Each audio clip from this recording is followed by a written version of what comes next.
నమస్తే పీపుల్. పిల్లలకి పెద్దవాళ్ళకి కేక్ అన్నా కుకీస్ అన్నా చాలా ఇష్టం ఉంటుంది కదా. కానీ మైదాతో చేస్తే హెల్త్ ఖరాబ్ అవుతుందని పిల్లలకి, వెయిట్ గెయిన్ అవుతారని పెద్దవాళ్ళకి చాలామంది అవి పెట్టడానికి తినడానికి ఇష్టపడరు కదా. ఎవరిమైనా కానీ మైదా పిల్లలకి పెట్టొద్దు అనేగా చెప్తూ ఉంటారు. అందుకే ఈరోజు చాలా హెల్దీగా రాగి ఫ్లోర్ కుకీస్ చేస్తున్నాము. ఓన్లీ రాగి ఫ్లోర్తో జాగిరి పౌడర్తో చాలా ఈజీగా ఎట్లా చేసుకోవాలో నేను చేసి లాంగ్ వీడియో అప్లోడ్ చేశాను.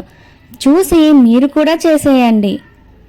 యూట్యూబ్ ఛానల్ నేమ్ కింద యారో మార్క్ దగ్గర లింక్ ఉంటుంది. ఆ లింక్ మీద క్లిక్ చేస్తే ఫుల్ వీడియో వచ్చేస్తుంది. చూసి తప్పకుండా ట్రై చేయండి. వీటిని పిల్లలకి డైలీ ఇచ్చినా ఏం ప్రాబ్లం ఉండదు. ఎందుకంటే ఇందులో ఎట్లాంటి హామ్ చేసే ఐటమ్స్ ఏం లేవు కదా. అందుకే డైలీ పెట్టినా ఏం ప్రాబ్లం ఉండదు. మనం ఇట్లా ఇంట్లో చేస్తూ పెడుతూ ఉంటే వాళ్ళకి తెలుస్తుంది ఏది హెల్తీ అనేది. బాగా చల్లగా అయ్యాక 8 కంటైనర్లో స్టోర్ చేసుకోవచ్చు. 10 days వరకు ఏం ఖరాబ్ కావు. బయటనే పెట్టుకున్నా ఏం కావు. ఫ్రిడ్జ్లో ఏం స్టోర్ చేసుకోవాల్సిన అవసరమే లేదు. హెల్తీ బేకింగ్ చాలా ఇంపార్టెంట్ కదా, మీరు ట్రై చేసేయండి. ఇలాంటి మరిన్ని వీడియోస్ కోసం సబ్స్క్రైబ్ చేసుకోండి. బాయ్.